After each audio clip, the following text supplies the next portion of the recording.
boa possibilidade para investir.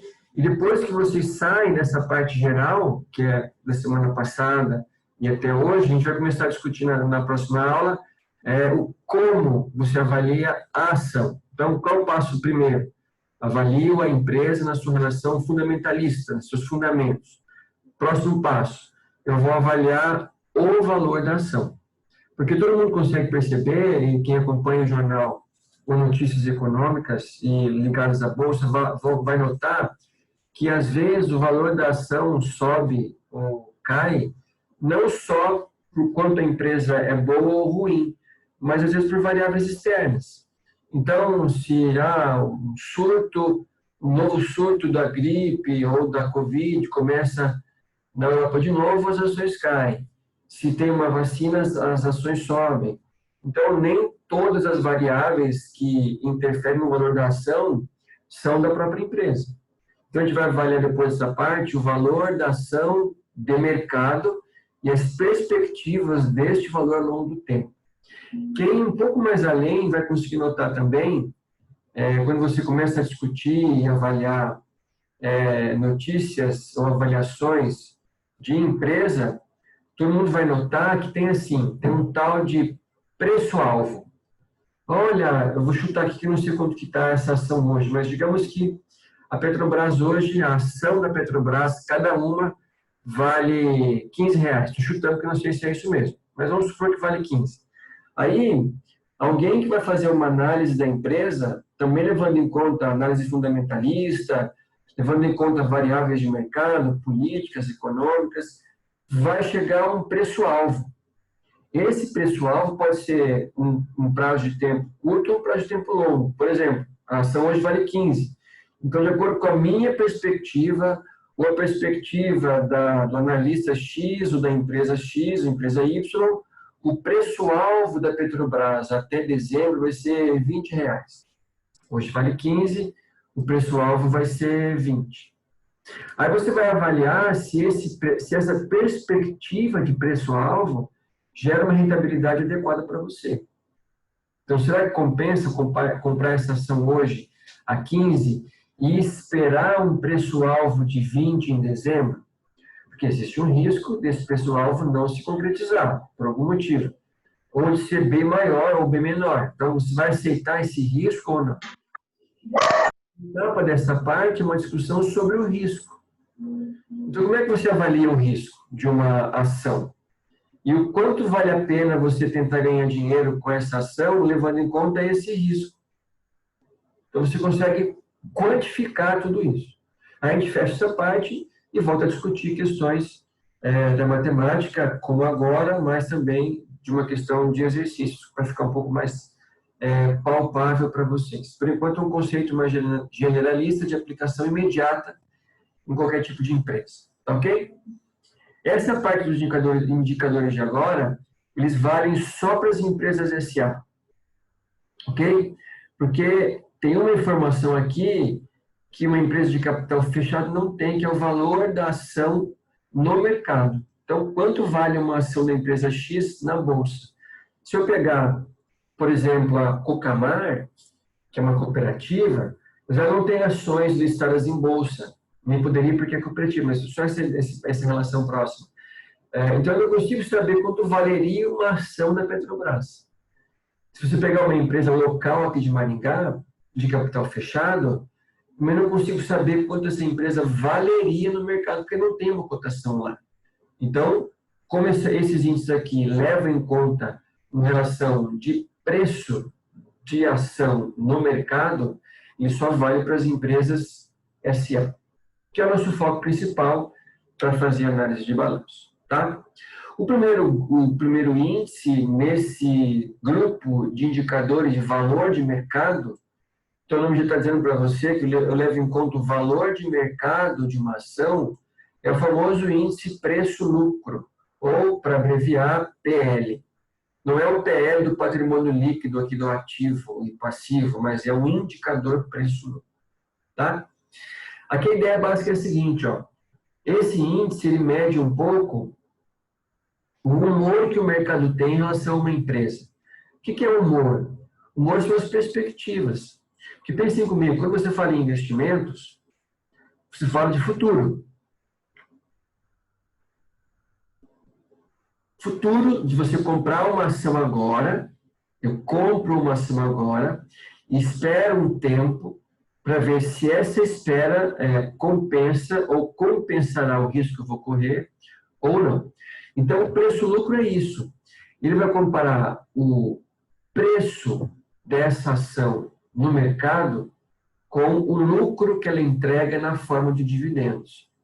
Qual que é o esperado? Se essa empresa tem uma relação alta de preço-lucro, o que significa? O mercado vê essa empresa com bons olhos, a ponto de pagar muitas vezes mais que o lucro que ela entrega. Então, eu não estou comprando lucro de agora, eu estou comprando lucro futuro, que eu vou levar em conta de acordo com uma perspectiva que eu tenho em relação a isso. Só uma ideia. Quem acompanha de novo o mercado de ações, que é o nosso foco por enquanto, vai notar que, nesse momento da Bolsa Brasileira, existem umas 40 empresas na fila para abrir o capital, que é para vender pela primeira vez as ações na Bolsa, que é o famoso IPO, em inglês, IPO, né? Em português, IPO, a sigla em inglês, mas que é a primeira venda de ações no mercado, umas 40 empresas. E aí a pergunta básica é a seguinte: por que será que tem tanta empresa hoje, em plena crise, querendo abrir o capital na Bolsa para levantar dinheiro para investimento? Bom, o primeiro foco é o seguinte: quando vocês calcularam custos de empréstimos, calcularam juros, qual é a ideia básica para uma empresa que quer financiar um dinheiro? Que eu consiga levantar um capital a um preço razoavelmente baixo, não tão caro. Porque se eu gasto muito com juros, meu lucro diminui. Mateus chegou. Meu lucro diminui. Então, você precisa sempre buscar um passivo oneroso mais barato.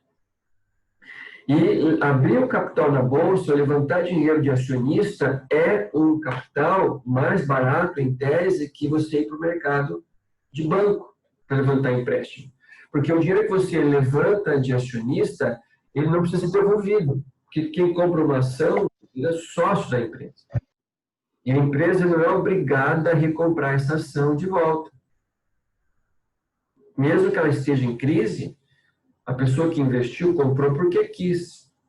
E se comprou, eu não preciso recomprar. Tá? Então, o preço-lucro mede isso. O humor do mercado para ver quantas vezes o preço de mercado é maior que o lucro. Aí eu tenho um exemplo aqui para vocês que é bem simples.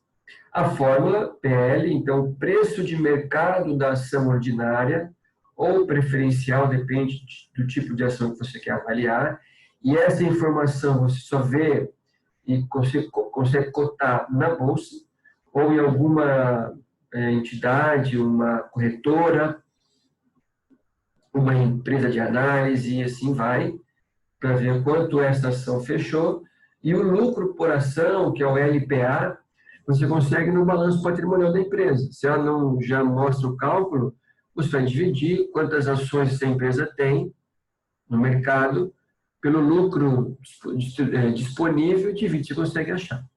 Tá? Aí, usando um exemplo que eu já montei aqui, digamos que o preço de uma ação hoje dessa empresa X é R$ 32,25 por ação. E a empresa entregou, na última vez que ela pagou dividendos, 2,9 em tese. Então, o meu PL é 11,1. O que significa esse 11,1? Significa o seguinte: olha, o mercado está pagando, nessa situação atual, 11 vezes o valor do lucro distribuído para ter essa ação dessa empresa. Se é alto ou baixo, tem que comparar com um padrão para ter essa certeza. Por enquanto, eu tenho uma informação que é 11 vezes mais. Eu reuni uma informação aqui para vocês, uma média é um pouco, não é a média mais recente, 2012, mas reflete um pouco o panorama dos principais países iguais ao Brasil. Então, na época, o Brasil tinha um PL de 9, médio, da Bolsa inteira, ok? Tínhamos PLs menores e PLs maiores, como o México aqui e o Chile, que a média era pagar 15 vezes o valor do LPA. Um PL muito alto pode indicar uma bolha, conforme está uma alusão aqui no gráfico. O que significa uma bolha? O mercado fica muito eufórico, começa a comprar as ações de uma certa empresa, ela começa a crescer mais ainda em termos de valor de mercado, quando chega o momento que essa bolha estoura, né? Por algum motivo ela vai estourar. Um exemplo clássico aqui em termos genéricos, quando a empresa promete um resultado e não cumpre, não consegue entregar o que prometeu, aí o mercado se frustra. Aí toda a expectativa que o mercado tinha perante essa ação, ela cai. Então, quem tinha uma expectativa começa a tentar vender essa ação, e se tiver um efeito maná, todo mundo começa a vender, o preço cai. Muita gente querendo vender um produto e pouca gente para comprar, o que acontece? O preço diminui, ok? E aqui uma média por empresas, né? Então, aqui, ou por ramos, para ser mais exato. Então, na época, as empresas de software estavam mais infladas em termos de PL, então, um padrão aqui de 21 vezes. E a mineração, petróleo e bancos eram empresas com PL mais baixo, onde existia uma certa, um certo compasso entre a relação preço de mercado e LPA, que é o que a empresa entrega para o acionista. Ok? Primeiro índice é esse, PL. Não se esqueçam que ele mede o humor do mercado perante uma empresa e avalia as perspectivas dessa empresa numa situação de médio prazo, longo prazo, que é o que você espera quando você compra uma ação, não vender logo em seguida. Tá? O outro índice, pessoal, deixa eu abrir inteiro aqui para ninguém ficar perdido. É o valor de mercado, tá? Índice de valor de mercado. Só que para você calcular esse índice, eu primeiro faço uma explicação sobre o LPA. Como é que você acha o LPA que a gente resolveu na fórmula anterior? Que é o lucro por ação. Então, eu vou pegar aqui o lucro disponível para os acionistas ordinários e quantas ações ordinárias tem a empresa. Nessa perspectiva, cada um que tem uma ação recebe ou receberia 2,9. Isso aqui é um exercício, tá, pessoal? Não é nada real, porque no contexto real das grandes empresas, o dividendo não é 2,9, é muito mais baixo que isso. Então, fica na casa dos centavos. Aí você ganha pela quantidade de ações que você tem. Então, se você receber lá R$ 1 por ação, ou 10 centavos que seja, 50 centavos, eu tenho lotes de ações muito grandes, esses 50 centavos que eu receberia por ação, você multiplica pelas ações que você tem, aí você tem um dinheiro mais alto, mais quantidade de dinheiro. Tá? Então, LPA. Bom, aqui é uma outra relação, outro indicador, que ele vai comparar o índice do mercado, então, quanto o mercado paga por essa ação, sobre o valor patrimonial dessa empresa.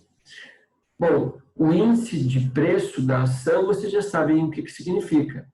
É por quanto essa ação é vendida na bolsa do país dessa empresa. Então, você consegue saber disso pela bolsa ou por qualquer site de finanças, você tem lá a parte das ações, eles indicam para vocês. O que você vai conseguir vai ter que calcular é o valor patrimonial dessa empresa, que é o valor no balanço. Não é valor de mercado, é valor no balanço. Levando em conta, nesse caso, essa aqui é a simples fórmula, o quanto essa ação vale em termos patrimoniais, que é dividir o PL lá pelo número de ações. Mas a fórmula em si, se eu tiver o dado pronto, é o preço de mercado da ação, que eu vou buscar em sites, e o valor patrimonial de uma certa ação. Tá? Tudo bem? PV? Aqui também é uma ideia interessante para quem quiser comprar ação, também é um índice bem legal, pela seguinte situação. Alguém acha, a gente vai tentar discutir agora, alguém acha quando começou o Brasil a ter casos de Covid, lá para fevereiro, né, março, e aí começa a ter mais casos, começam as primeiras mortes, e assim por diante, as ações das empresas desabaram, né? A Bolsa perdeu mais ou menos 60% do valor de mercado que ela tinha pré-pandemia.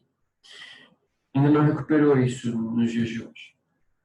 Então, se o índice da Bolsa cai, é porque as principais empresas também caíram, especialmente Petrobras, Banco do Brasil, Vale, e aí vai. Então, quando essa ação, esse indicador médio da Bolsa cai muito, o que isso indica? Indica que as ações que fazem parte desse índice caíram. Agora a pergunta é a seguinte, lá no auge da crise, então existiu uma preocupação quanto a consumo, então será que as pessoas vão poder consumir a ponto de não atrapalhar muito os negócios da empresa? E de certa forma a gente conseguiu consumir mais ou menos bem. Então aqui, pessoal, a ideia básica é discutir o quanto essa empresa tem de benefícios ou não, o quanto ela é atrativa ou não.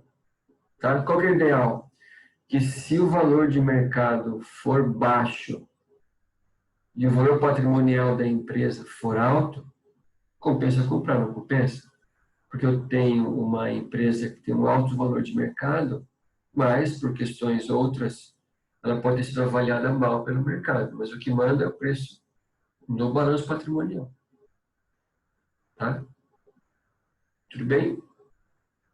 Bom, isso aqui eu só coloquei um gráfico, só para que vocês entendam que existe, ninguém vai fazer isso agora, a gente não teve tempo ainda para discutir, mas que ele separa cada grupo de indicadores, ou índices, e vai depurando tudo, até chegar no que importa mais para ele, que é o ROI, que é a rentabilidade de cada ação, ou de cada módulo, ou de cada investimento que você faz. E se você pegar dessa primeira parte aqui, que é lá o retorno esperado da ação, que é o ROI, começar a perguntar e pesquisar lá aqui de cima, você consegue fazer o trabalho por conta, você consegue ir acrescentando indicadores para que você tenha a parte básica de qualquer análise de balanço. Tá? Tudo bem? Aqui a gente não vai avaliar, só para vocês verem que existe isso aqui, que é bem legal. Quase terminando essa parte aqui, vamos tentar ver agora a questão sobre qual é a função principal que a empresa tem.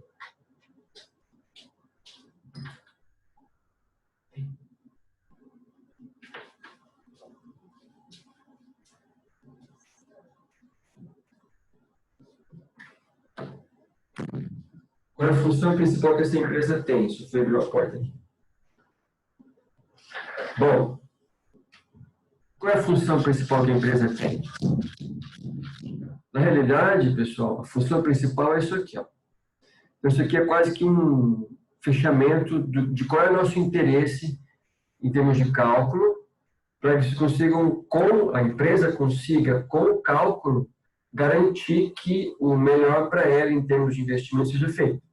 Então, ó, lembrando um pouco do que vocês viram na contabilidade, os ativos, eles são, a grosso modo, um tipo de investimento. Ok? A empresa investe nos ativos, investe em estoque, investe em venda a prazo, investe em caixa, investe comprando equipamentos, isso é investimento. Quando a empresa investe em ativos, ela quer trabalhar. Ela quer ou produzir o seu produto e vender, ou ofertar o seu serviço e também vender, e com o pagamento desse produto ou desse serviço tem o lucro, que é o que importa, no fim das contas, para todo e qualquer tipo de negócio privado. Não é o foco principal, o lucro, mas é sim uma relação bem importante, porque sem lucro eu não consigo pagar as minhas contas, eu não consigo remunerar ninguém, e a empresa tende a fechar. Bom, outra coisa que vocês viram sempre e nunca podem esquecer é que quando você fala em passivo, os passivos são financiamentos que a empresa usou para investir no ativo. Por isso o termo balanço patrimonial, eles se complementam, né, os valores. Mas o que você espera de cada um deles? Bom, eu espero que eu tenha resultado. Isso aqui, né, eu espero resultado. Mas resultado para quê, né? Qual que é a relação disso aqui? É isso aqui, ó. Depois que vocês viram o que é o ativo, que é investimento, eu tenho que pensar que o ativo gera algum tipo de resultado, vendendo produto, vendendo serviço, e eu vou calcular, aí na matemática financeira que vocês já viram, o cálculo do valor presente, calculo o payback, taxa interna de retorno, aqui eu vou chamar de ROI, retorno do investimento, para que você possa comparar e fazer uma avaliação com os seus custos. O que vocês esperam, de forma geral? Qualquer empresa espera? Que o retorno em percentual seja maior que os custos, que em geral são colocados também em percentual. Então, eu tenho de um lado, lado de cá, né? Lado esquerdo, os ativos e resultados, lado direito, os custos. Aqui nós chamamos de ROI, retorno do investimento, que nós chamamos de CMPC, que é o custo médio de cada fonte de capital ponderado pelo seu respectivo preço. Tá? Bom, vou abrir tudo aqui para a gente não ficar perdido no mouse. O que eu espero, então, com esse resultado tão positivo, se for o caso? Eu espero criar valor. E quando o resultado não é bom, eu estaria destruindo valor. O que é esse valor aí, em termos financeiros, em termos de bolsa? Esse valor tanto pode ser o valor de mercado dessa ação, que é o valor mais palpável que vocês têm, e é o valor mais individual, que é o valor da ação, o valor de cada ação de uma certa empresa. E, por consequência, lucros e assim por diante. E eu vou esperar que esse investimento seja maior que o meu custo de capital, que é o que eu pago de juros, para que a empresa consiga ter uma folga e criar valor para o mercado e para os seus internos. Como é que eu crio valor para o mercado? Eu posso investir mais em treinamentos, atendimentos, eu já tenho um resultado mais sólido, eu consigo investir de volta mais coisas. Eu li em algum lugar a ideia de cashback para esse tipo de empresa. Você paga uma mensalidade e você tem o cashback do valor em algum tipo de serviço que a empresa oferece. Quando eu tenho uma relação ROI e CMPC ruim, o que é ruim? Quando o meu custo é maior que o ganho para investir, eu tenho uma destruição de valor. Eu lucrei 10, mas o custo foi 15, então eu perdi um pouco desse... A empresa perdeu um pouco dessa relação de geração de lucro e cobertura de custos. Então, você estaria destruindo valor, que é uma péssima ideia. E se você tem um CMPC muito ruim, em comparação com o ROI e tal, tudo mais, essa informação não fica restrita à própria empresa, ela vai ser transmitida para quem tem ação dessa empresa, para você escolher vender ou permanecer mais ainda um tempo alavancado nessa empresa. Tá? Onde que vocês entrariam com cálculo matemático básico aqui? Entrariam aqui no CMPC, que é um trabalho braçal, e entrariam no processo de criação de valor, não coloquei para não poluir aqui, para ver os porquês, como a empresa consegue fazer isso, o que ela faz efetivamente. Tá? E aqui, para que vocês entendam também, existe uma escala em termos de riscos. Nesse nosso momento inicial, a gente não vai avaliar propriamente o risco em si. Que existe um risco, né? A gente está lá com pessoas que não são nossas. Mas, enfim, existe um risco. Como é que a gente vai medir esse risco e atenuar o processo? Digamos que você tem um projeto pronto, lá na mão, e vou começar a discutir se vale a pena investir nesse projeto ou não. Nós já vimos as métricas para esse investimento, então o ROI ele precisa ser maior que os custos do negócio, senão eu tenho prejuízo. Se meu custo é 10, o meu lucro é 9, eu estou pagando para pagar, pagando para trabalhar. Então não compensa. Compensa você financiar um dinheiro, né, para bancar isso aí. Ok? Mas qual é o caminho? Você começa a criar valor para o negócio, aumenta, por consequência, o valor da empresa, porque você tem mais guardiões, né? Criação de valor. Ou você vai tentar aumentar o preço da ação no mercado. Qual é a ideia que vocês têm aqui, a partir disso aqui? Como é que você equaciona uma relação que é antagônica? Porque se eu pago mais, alguém recebe menos.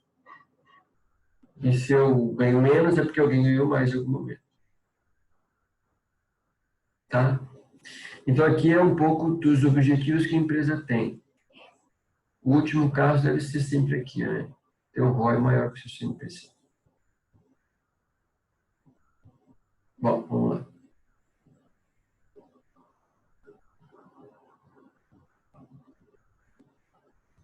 Depois do risco vem o que, será? Mais uma ideia.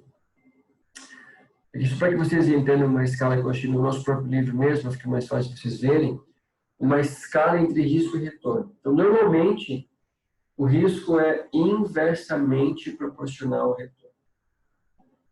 Então, quando você prioriza a tentativa de fazer um ganho mais alto, o que você tem que saber? Que o risco também aumenta. Diminui o trabalho. Torna um pouco mais arriscado, mas diminui. E outra, na contramão também é verdadeiro, né? Então, você tem na contramão uma perspectiva, né? E quem não quer correr tanto risco, vai para a renda fixa, por exemplo, porque você vai ter um retorno bem baixo. Então, você vai equilibrando aí retornos e riscos de cada público ou de cada perfil, tá? Quando você pensa meio em negócios, em série, alguma coisa assim, a gente pode pensar em alguma coisa para o final, numa escala, né, de quanto você está disposto a aceitar um certo ganho por algum risco, né? Que é o nosso foco nos próximos 10 minutinhos. Aqui, se eu tenho alguma coisa de errado que acontece no primeiro período, eu tenho mais gente que consegue resguardar, né? Consegue entender o trabalho. Mas essa é a ideia. Quando você pensa em projeto, quando você tem um gasto inicial hoje, depois gasto ao longo do tempo, o risco se manifesta mais intensamente nas entradas de caixa futuras. Porque quanto mais futuro for, maior o risco de você errar a previsão. Pode acontecer uma coisa que você não esperava e atrapalhar bastante a sua ideia, né, o seu negócio. Tá? Então, o risco é isso. Por enquanto, entendam que risco e retorno são inversamente proporcionais. Tá?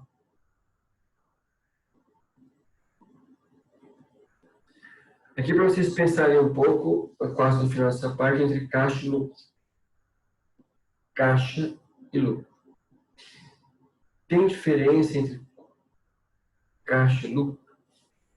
Será que existe, contabilmente, sim, né? Mas alguma relação entre o caixa de uma empresa e o lucro que ela consegue ter? Por exemplo, vou usar um exemplo daí, depois a gente faz uma explicação mais genérica. Alguém compra uma coisa por um X e pagou metade, metade não pagou ainda. Então, já a preocupação do risco aí, né, envolvido. Mas como é que você montaria um demonstrativo dessa situação? Então, 8.000 à vista, 50% no ato, que é 4.000, e mais 50% no outro ato, que é 3.000. Como é que fica isso? Então, 8.000 menos os custos. Vou fazer aqui para vocês pensarem. Bom, pense aí em 3 minutos. Na primeira operação e segunda, qual gerou caixa e qual gerou lucro?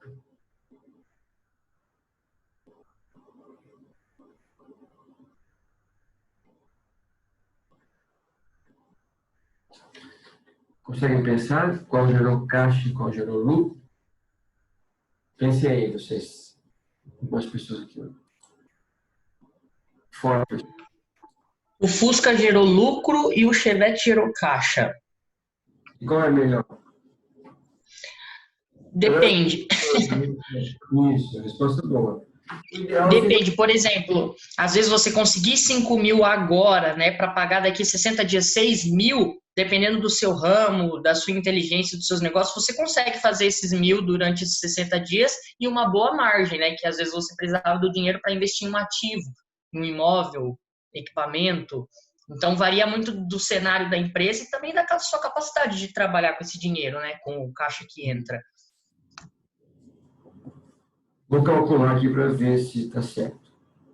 Notem que o exemplo aqui é bem antigo, né? O Chevette, né? E Fusca. Mas vale a pena. Então, ele tem alguns dados aqui do exercício, depois eu vou mostrar para vocês. Esse Fusca, ele vai vender por 10.000. Só que ele não vai receber 10.000, ele vai receber menos que 10.000. Vai receber 9.000.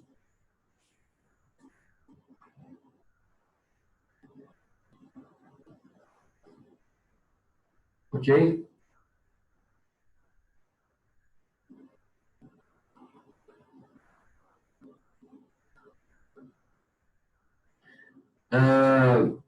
Estão pensando, posso fazer direto? Vou fazer então.